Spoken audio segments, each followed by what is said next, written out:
One of the important things I think everybody should know is that there are no more fiat currencies.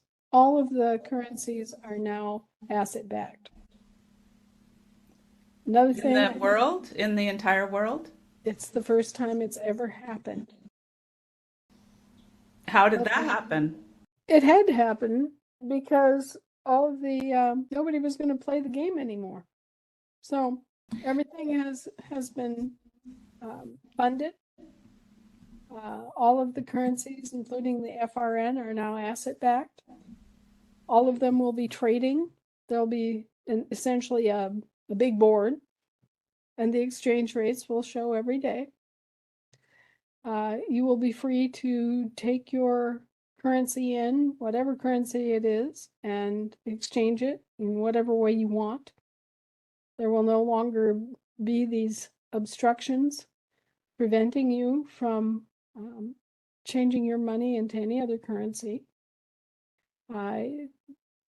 You as Americans have a very special relationship with the FRN and the US dollar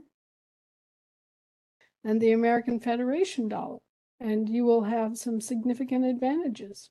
The banks that we've created are they fill a niche, okay? They fill a niche for Americans, and we are going to be able to use those banks to accomplish many things.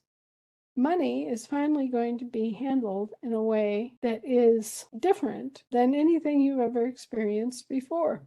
I want you to, number one, think about money, what it is and is not, but also think about what it can be. The use of a prepaid credit card, which is not a gift card, but is in fact a form of inheritance or remuneration, has its own character, and it's a payback. But this is a radical concept. And, I think we should call our banks prosperity institutions or something like that. So anyway, all that's going very well. I wanted to make sure and tell you that the Federal Reserve really hasn't existed for a long time. Their Federal Reserve trademark system was bankrupted in 2009, and JP Morgan and Chase banks inherited the trademarks and the names of the Federal Reserve and the Board of Governors. So they are now functioning as the Federal Reserve, but they're not the Federal Reserve either. I mean, they're a couple of big commercial banks. We are continuing our negotiations and our information sharing with them.